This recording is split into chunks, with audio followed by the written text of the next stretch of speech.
By the year 2017, the Texas Chainsaw Massacre franchise had already produced sequels, remakes, prequels, prequels of the remakes, a 3D sequel, and Matthew McConaughey with a cybernetic leg.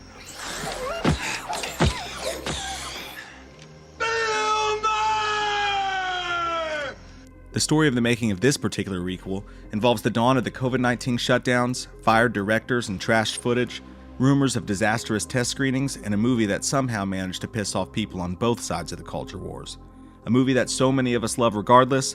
This is the story of just what the happened to the Texas Chainsaw Massacre. 2022. The story, which is more messed up than the ingredients in the Sawyer family's award-winning chili, begins in 2017 with the Texas Chainsaw Massacre prequel Leatherface. Don't skimp on the meat. I got a real good eye for prime meat. Runs in the family. The film franchise rights were held by Lionsgate at the time, who had plans to release at least 5 more TCM films. However, a messy release schedule that included a weird exclusive DirecTV VOD release before ultimately becoming available on other video-on-demand platforms led to Lionsgate losing the rights entirely. This led to Legendary Pictures swooping in and buying up the rights to the franchise. Side note, had this situation not occurred, given the recent first-look deal between Blumhouse and Lionsgate, we would very possibly be looking at a Blumhouse remake of the Texas Chainsaw Massacre right now. Regardless, as of August of 2018, Legendary Pictures was the proud owner of Leatherface, his family, and all the intoxicating scents that come along with him. The studio reached out to director Fede Alvarez and his frequent collaborator Rodo Sayegas, who were both fresh off their massive success of Evil Dead and Don't Breathe. According to Alvarez, we said yes because, we felt like there had been too many bad ones in the chainsaw world. The audience had been disappointed too many times. It was a match made in heaven when you consider the gnarliness of what they'd done with the gore, horror, holy shit package that was Evil Dead. Fede was looking to get into more of a production role though, and wanted to give other up-and-coming directors the same chance that Sam Raimi had given him with the Evil Dead. Writer Chris Thomas Devlin would be hired on to write the screenplay to the story. Devlin was a complete newcomer at the time according to his IMDb, but would go on to write 2023's Halloween atmosphere-fueled Cobweb as well.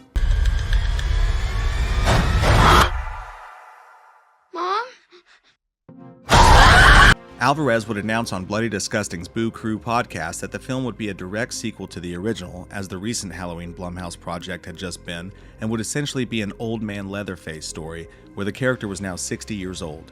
If you find yourself dealing with an unexpected backstory and a preponderance of exposition, then the sequel rules do not apply. You are dealing with the concluding chapter of a trilogy. It's where the studio tries to Men in Black the audience into forgetting all those other sequels ever happened. But this wasn't exactly the true case with TCM 2022. Fede would later go on to clarify that in his world all those sequels could have taken place or not. It's up to the viewer. He's simply saying that this is where Leatherface is all these years later. What happened between them is up to you to decide. Before we continue with our video, here's a reminder to click the Store tab on any of our JoBlo channels and browse our collection of the latest and freshest designs in our merch store. Go get you some. So, in Texas Chainsaw Massacre 2022, we find Leatherface living in a crusty old orphanage in a Texas ghost town and being taken care of by an older woman. We know he's been there for a long time, but she's very clearly aware of what he's capable of. Needs special care. He doesn't do well outside, you understand that? They even hid his chainsaw deep in the walls of the home. A weird choice considering they could have just thrown it away. It'd have been hilarious to watch Leatherface have to dig out his Home Depot card and purchase a fresh one, but that's more Tobe Hooper sequel style. But there's no saying whether or not Leatherface has been at the orphanage the entire time, or if he's left and come back as he's pleased over the years, which opens up gaps for whatever story you want to tell in between.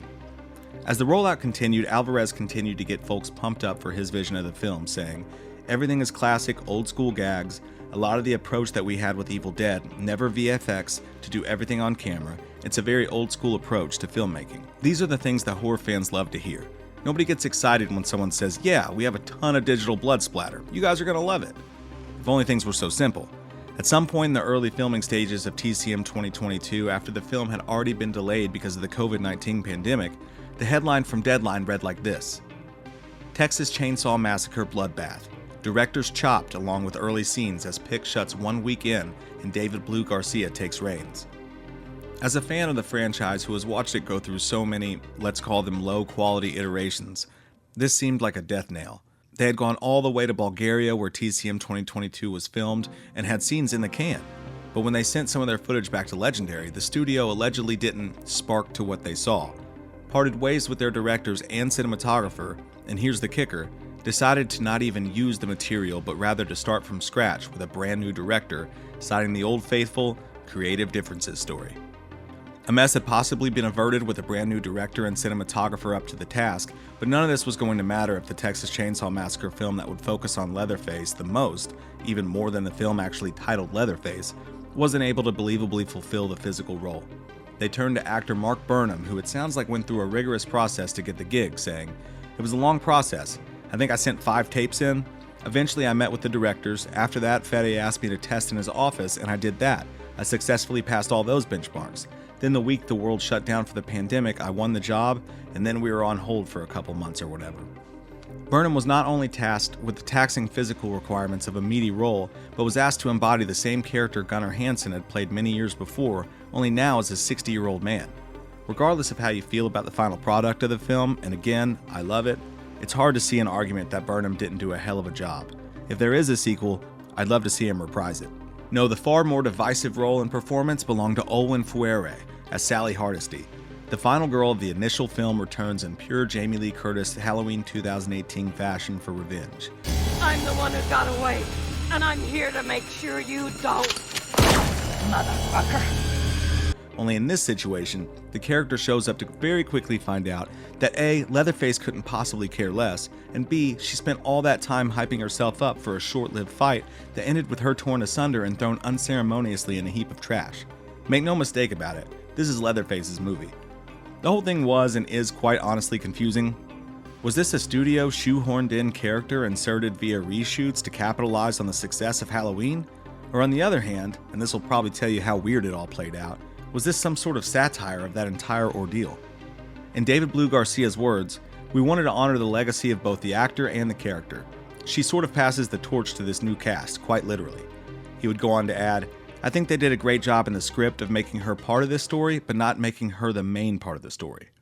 In a much more seamless moment of nostalgia, Legendary was able to get John Larroquette to return once again for some of his classic narration to open the film. The film which you are about to see is an account of the tragedy which befell a group of 5 youths.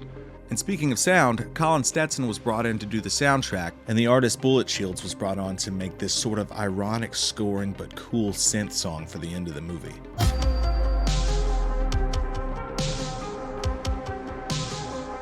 Of this, director David Blue Garcia said, "That was created as like if Leatherface had a theme song." Of the mask and Leatherface's look, David Blue Garcia said there was a lot of importance placed on it, saying, "There's a lot of R&D that went into it.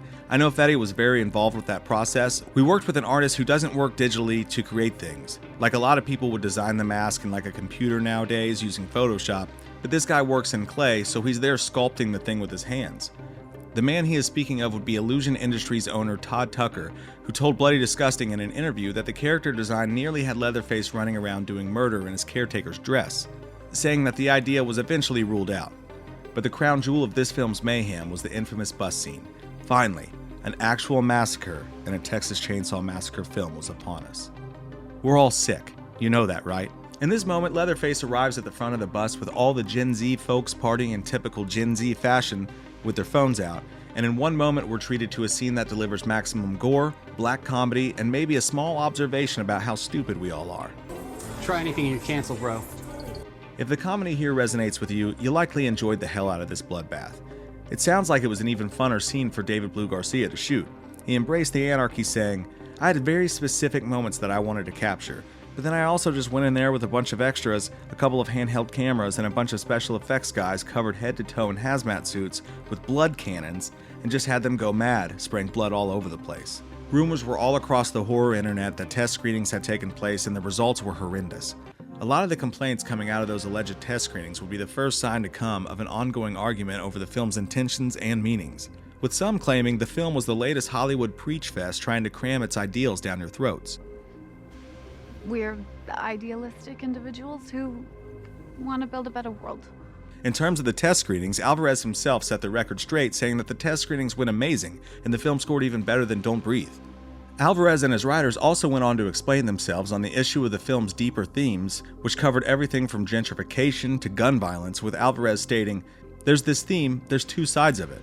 These people are wrong, these people are right, because that's not how the world works for us. The world is a mess, and there are shades of gray, and there can be all sorts of characters on both sides of the story. So that's the way we approached it. We wanted you to walk out of it and go, wait, but I still don't have an answer. Who was right and wrong? Because that is the way that life works.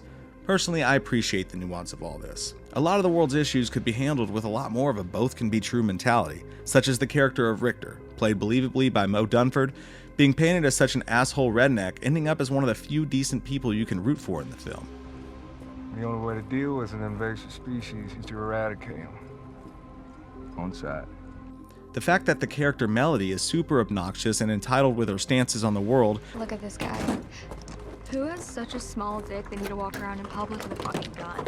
But her sister Lila, on the other hand, is rather sympathetic based on her experiences. What happened to her? Is she still alive?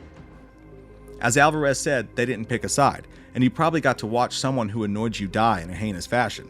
Win-win. To Alvarez, it mirrors exactly the kind of division in America that inspired them, saying, if you watch the original movie, he's just like a kid that's scared that sees these people walk into his house and suddenly are terrified, and he's terrified of them, and he doesn't understand why they're wearing the clothes they're wearing or where they came from, and he just starts killing them. So I think it's that Leatherface is like the product of the tensions that come out of the themes in the movie. That was the way we see it. Feel however you want to about it, but it's clear that there was a lot more thought put into this than many initially gave it credit for. Regardless, after all the hurdles the film had to climb just to survive, the plan to release theatrically was scrapped in favor of a Netflix release. But that wasn't bad considering it debuted at number 2 on the Netflix global charts and was viewed by subscribers for over 29 million hours. 5 days later, it was still ranked number 1 in Netflix in multiple countries, including the United States. So, that should spell sequel, right? After all, the film ends with Leatherface walking back to the driveway of his family home, hinting at a reunion with his family, or at the very least, a very bad day for whoever lives there now. Is anybody home? There has been one inkling of hope for fans of the 2022 film, as movie insider Daniel Richtman has posted a possible synopsis for a follow-up, stating the upcoming installment could be titled Texas Chainsaw Legacy. In Alvarez's own words, on a potential sequel, he said, "You got to go crazy with something like this. You have to be unconventional. You cannot just do a standard sequel because that's usually when they suffer. But we'll see. It's really up to the audience. If they show up, there'll be more." He'll never stop haunting you. And that, my friends, is what the happened at Texas Chainsaw Massacre 2022. Where do you stand on the requel? I know there are many who loathe the film, but I know just as many who seem to love it. I think of it as a flawed but entertaining, brisk gorefest that gives Leatherface a little bit of time to shine away from his family. Some of you will no doubt give me an old you, Charlie, for saying that, but that's alright. I hope you have a great day anyway, and we'll see you soon.